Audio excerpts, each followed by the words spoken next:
गणनायकाय गणदैवताय गणाध्यक्षाय धीमहि गुणशरीराय गुणमण्डिताय गुणेशानाय धीमहि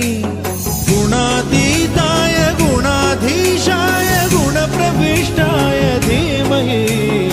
एकदन्ताय वक्रतुण्डाय गौरीतनयाय धीमहि गजेशानाय भालचन्द्राय श्रीगणेशाय धीमहि